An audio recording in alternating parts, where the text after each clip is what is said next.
انسانی زندگی میں علم و تحقیق، آزادی و خود مختاری اور قومی یکجہتی کی کیا اہمیت اور کردار ہو سکتا ہے؟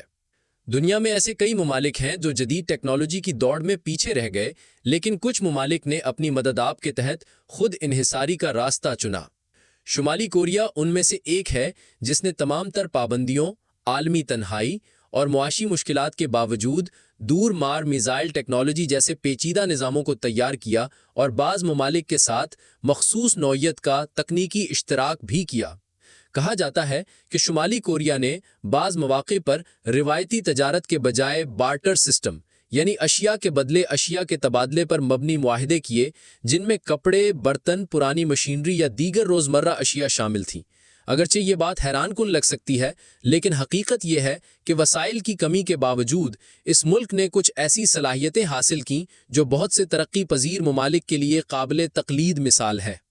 ہم پاکستان میں بجا طور پر ڈاکٹر عبدالقدیر خان جیسے قومی ہیروز کو خراج تحسین پیش کرتے ہیں، جنہوں نے ایٹمی ٹیکنالوجی میں خود کفالت کے خواب کو شرمندہ تعبیر کیا۔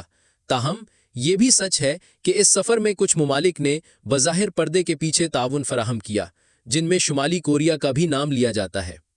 اگر ایسا تعاون حقیقت پر مبنی ہو تو پاکستان جیسے ملک کو چاہیے کہ وہ ان بین الاقوامی تعلقات کو ایک عملی اور حقیقت پسندانہ زاویے سے دیکھے، کیونکہ بین الاقوامی سیاست میں اکثر دوستی یا دشمنی نہیں بلکہ مفادات کو اہمیت دی جاتی ہے۔ دنیا کی تاریخ نے واضح کیا ہے کہ قومی خود مختاری محض جذبات یا نظریات سے نہیں بلکہ عملی خود انحصاری، سائنسی ترقی اور مؤثر حکمت عملی سے حاصل ہوتی ہے۔ کئی ممالک نے عالمی دباؤ، پابندیوں اور اقتصادی مشکلات کے باوجود اپنے قومی مفادات کے تحفظ کے لیے تکنیکی خود کفالت کو اولین ترجیح دی۔ شمالی کوریا اپنی دفاعی تکنیک، خاص طور پر بیلسٹک میزائل پروگرام کی بدولت اس سلسلے میں ایک منفرد مثال ہے۔ پابندیوں اور عالمی تنہائی کے باوجود اس نے اپنی محدود صلاحیتوں میں اضافے کے لیے اشیاء کے بدلے اشیاء کے تبادلے یعنی بارٹر سسٹم پر انحصار کیا۔ اس کی اس حکمت عملی نے اسے کچھ اہم دفاعی صلاحیتیں فراہم کیں جو بہت سے ترقی پذیر ممالک کے لیے سبق آموز ہیں۔ پاکستان نے بھی ایٹمی خود کفالت کے میدان میں قابل ستائش کامیابی حاصل کی، جس میں ڈاکٹر عبدالقدیر خان جیسے قومی ہیروز کا کلیدی کردار رہا۔ اس سفر میں بعض بیرونی عوامل اور تکنیکی تعاون نے بھی مدد دی۔ پاکستان کی مثال یہ بتاتی ہے کہ اگر قومی عزم اور حکمت عملی ہو تو محدود وسائل کے باوجود بھی تکنیکی خود انحصاری ممکن ہے۔ چین نے اپنی معاشی اور فوجی طاقت کی بنیاد ٹیکنالوجی اور خود انحصاری پر رکھی ہے۔ 1970 اور 80 کی دہائی میں عالمی برادری سے کٹاؤ اور پابندیوں کے باوجود چین نے اپنی صنعتی بنیاد مضبوط کی اور آج وہ دنیا کی سب سے بڑی ٹیکنالوجی پیدا کرنے والی معیشتوں میں شامل ہے۔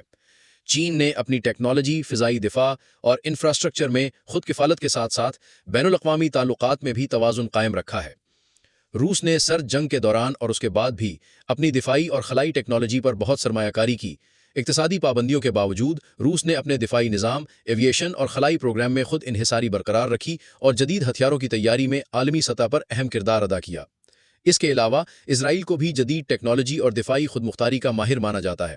دنیا کے سب سے جدید دفاعی نظام، ڈرون ٹیکنالوجی اور سائبر سیکیورٹی میں اس کی پیش رفت نے اسے خود انحصاری کے ایک منفرد مقام پر پہنچایا۔ اسرائیل نے محدود وسائل اور سیاسی دباؤں کے باوجود اپنی تکنیکی صلاحیتوں کو عالمی سطح پر تسلیم کرایا ہے۔ امریکہ دنیا کی سب سے بڑی سائنسی تحقیق اور اختراعات کا مرکز ہے۔ اس کے ادارے جیسے نیسا، MIT اور اسٹینفورڈ یونیورسٹی نے جدید خلائی تحقیق، انٹرنیٹ، بائیو ٹیکنالوجی اور مصنوعی ذہانت میں نمایاں پیش رفت کی ہے۔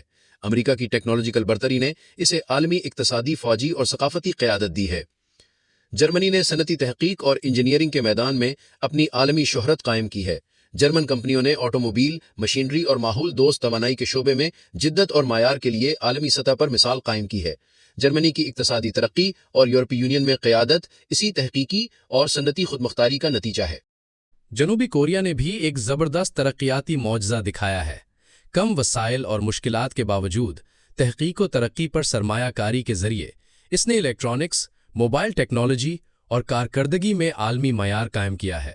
سیمسنگ، LG اور ہنڈائی جیسی کمپنیاں عالمی برانڈ بن چکی ہیں، جو جنوبی کوریا کی خوشحالی اور عالمی وقار کی علامت ہے۔